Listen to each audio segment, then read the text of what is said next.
নমস্কাৰ বন্ধু-বান্ধৱীসকল, মোৰ চেনেলত আপোনালোকক স্বাগতম জনাইছোঁ। যদি আপোনাৰ এখন এটিএম কাৰ্ড আছে তেন্তে এই ভিডিঅ'টো আপোনাৰ কাৰণে অতিকৈ গুৰুত্বপূৰ্ণ। ভিডিঅ'টো স্কিপ নকৰাকৈ ফাৰ্ষ্টৰ পৰা লাষ্টলৈকে চাই থাকিব।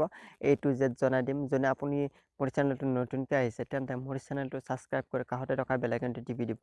আহকচোন দেৰি নকৰি আজিৰ ভিডিঅ'টো আৰম্ভ কৰোঁ। SBIৰ গ্ৰাহকে 31 ডিচেম্বৰৰ ভিতৰত কৰক এই কাম, অন্যথা এটিএমৰ পৰা উলিয়াব নোৱাৰিব টকা। ভাৰতীয় ষ্টেট বেংকত যদি আপোনাৰ ছেভিং একাউণ্ট আছে তেন্তে আপোনাৰ বাবে এই প্ৰতিবেদন অত্যন্ত গুৰুত্বপূৰ্ণ। 31 ডিচেম্বৰৰ ভিতৰত এইখিনি কাম নকৰিলে আপুনি এটিএমৰ পৰা উলিয়াব নোৱাৰিব ধন। আচলতে SBIৰ এই নিজৰ গ্ৰাহকক মেগনেটিক ষ্ট্ৰিপযুক্ত ডেবিট কাৰ্ড EMV ষ্ট্ৰিপযুক্ত ডেবিট কাৰ্ডলৈ পৰিৱৰ্তন কৰিব। যদি আপুনি এতিয়ালৈকে মেগনেটিক ষ্ট্ৰিপযুক্ত ডেবিট কাৰ্ড সলনি কৰা নাই তেন্তে এতিয়াও সময় আছে। আপুনি হোম ব্ৰাঞ্চলৈ গৈ 31 ডিচেম্বৰৰ ভিতৰত এই কাম কৰিব পাৰে। যদি এই কাম নকৰে তেন্তে আপোনাৰ ডেবিট কাৰ্ডখন অচল হৈ পৰিব, এটিএমৰ পৰা ধন উলিয়াব নোৱাৰিব।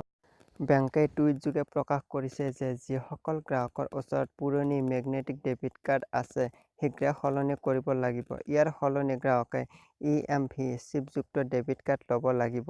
ইয়াৰ অন্তিম তাৰিখ 31 ডিচেম্বৰ 2019। কোনো অতিৰিক্ত মাচুল নালাগে নতুন ডেবিট কাৰ্ডৰ বাবে। গ্ৰাহকে ইণ্টাৰনেট বেংকিংৰ যোগেদিও এই কাৰ্ডৰ বাবে আবেদন কৰিব পাৰে। ইণ্টাৰনেট বেংকিং ব্যৱহাৰ কৰি গ্ৰাহকে বেংকৰ অফিচিয়েল ৱেবছাইট লগইন কৰি ই-ছাৰ্ভিচ টেবত এটিএম কাৰ্ড ছাৰ্ভিচত ক্লিক কৰিব লাগিব। ইয়াৰ পিছত দিয়া নিৰ্দেশনা অনুযায়ী সমগ্ৰ প্ৰক্ৰিয়া সম্পূৰ্ণ কৰিব পাৰিব। আৰু বন্ধুসকল নিশ্চয় বুজি পাইছে, গতিকে 31 ডিচেম্বৰৰ আগত এই কামখিনি সম্পূৰ্ণ কৰক। আৰু ভিডিঅ'টো যদি ভাল লাগিছে লাইক এটা কৰিব। আজিলৈ এইখিনিয়ে।